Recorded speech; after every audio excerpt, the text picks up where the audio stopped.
Welcome at Pizza and More. Have you maybe heard about this information that it's not recommended to mix or to bring the yeast and the salt in direct contact to each other? Because if you bring both in a direct contact, the activity of the yeast might be blocked or the yeast will be totally killed. Well, maybe you heard it already on my channel because I always do, or I add the salt later to the dough than the yeast. I'm Jürgen and we make today the test if this is really the case that we should avoid bringing both together or if it doesn't matter. Maybe it's possible to mix everything together, do it directly to the dough instead of putting the salt afterwards to the dough. What I will do, I will make two totally identical doughs. One dough, like I do always, with adding the salt a bit later, and the other one where I will mix both together, so salt and yeast. For the first dough, I add in the first instance the water into the bowl of the machine, then I add the flour, then I add the yeast, and then I mix everything together. And as soon everything is together, I add the salt, and then I knead the dough until the window test works. And for the other dough, I add in the first instance the water, then I add the flour.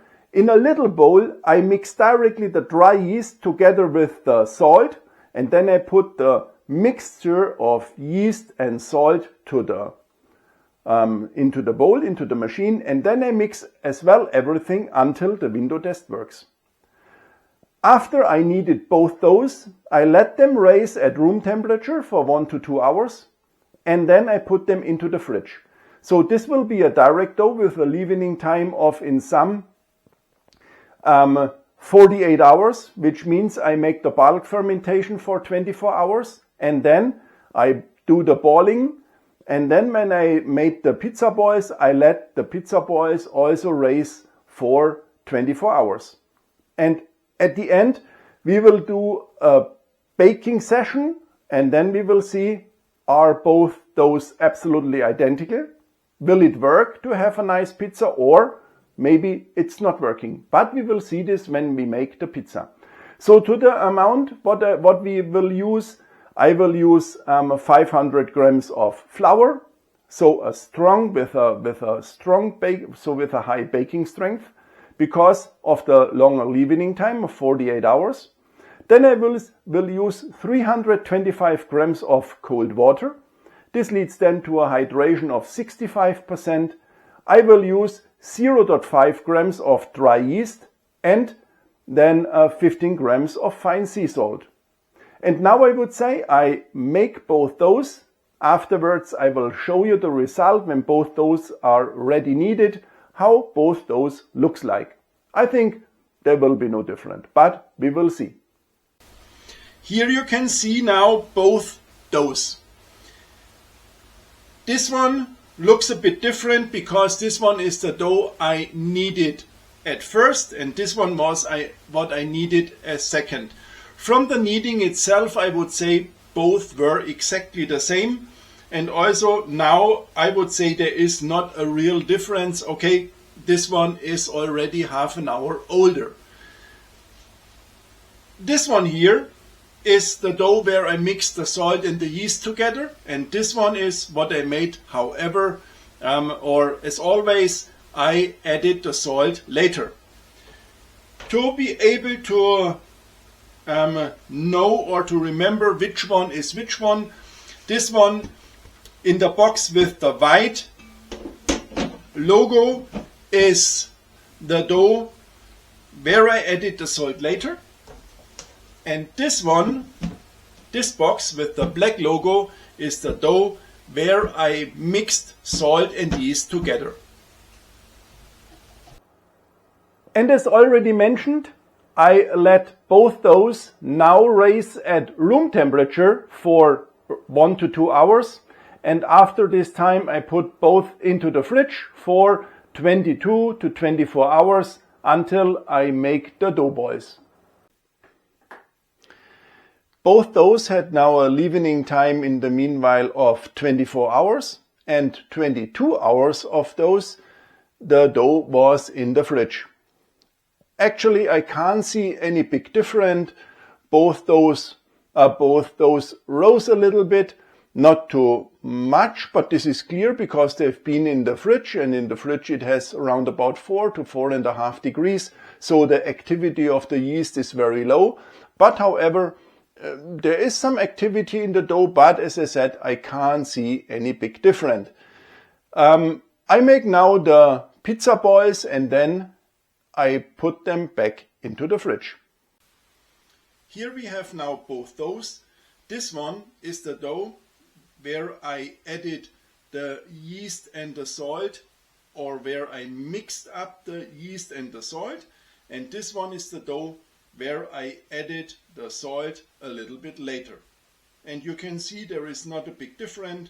Here are air bubbles, here are air bubbles, so I would say the dough is almost the same. The pizza balls are now created. Here are the pizza balls where I mixed up the yeast and the salt, and these are here the pizza balls where I added the salt a bit later. From creating the pizza balls, I have to say it was almost the same. So also from this perspective, absolutely no difference.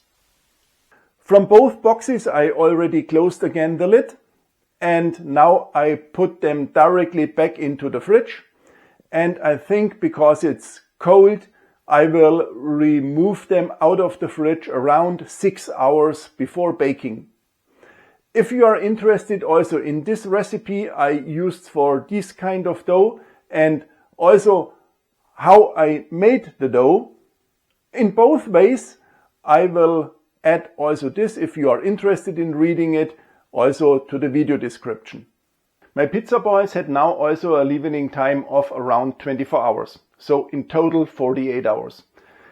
But I removed them already 12 hours ago out of the fridge because it's quite cold, and I put them into the basement. There it's also a bit colder, not that warm as a normal room temperature. And for 6 hours now the dough balls are at room temperature. Now I think there is a little bit of difference.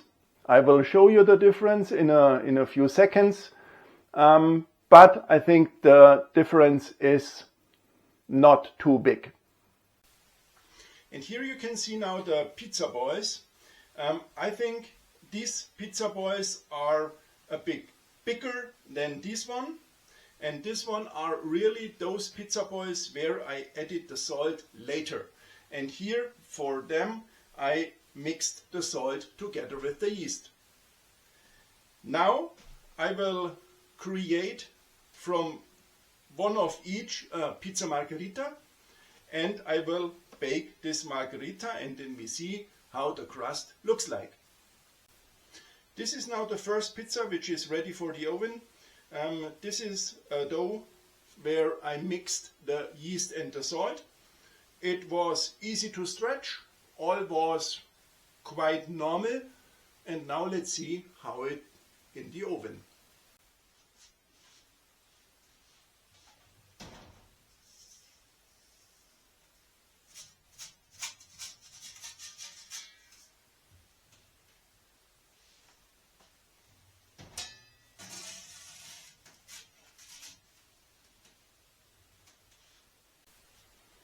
And here you can see the margherita, which is made from the dough where I mixed directly the yeast and the salt, and you can see all these big air bubbles, and I think the activity of the yeast was definitely not blocked by the salt.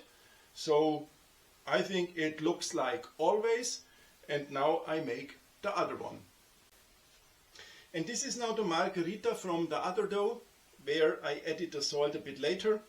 It's really the case that in this dough there is more air. So As we saw, the balls were bigger, and that was the result that there was more air inside. But now I bake the pizza, and then we have both pizzas ready to compare.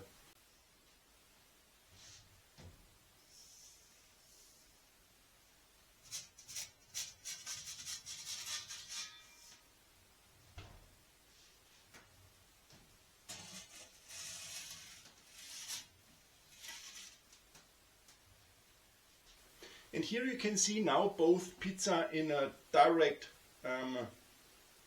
comparison.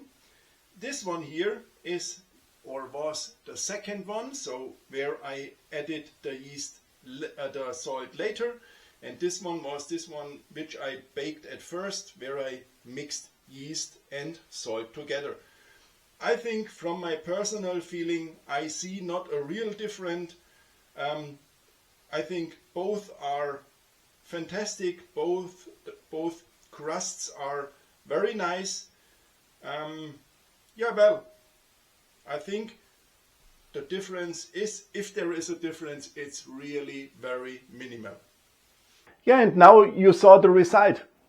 Is it real a big difference if you mix yeast and salt directly together into the dough, or makes it really sense to add the salt a bit later? Well, of course, after the fermentation of the pizza balls, I think there was definitely more air in those pizza balls. They were also bigger, there was more air inside, so it might make a bit of a sense. But after stretching, after baking, I think the difference was, if there was some difference, really quite minimal. But you can do how you think it is correct. You saw from a results perspective, it made not really a big difference. So yeah, try and do what you think it is correct. If you like my video, it would be fantastic if you would subscribe my channel, and then we see us also in the next video. Ciao.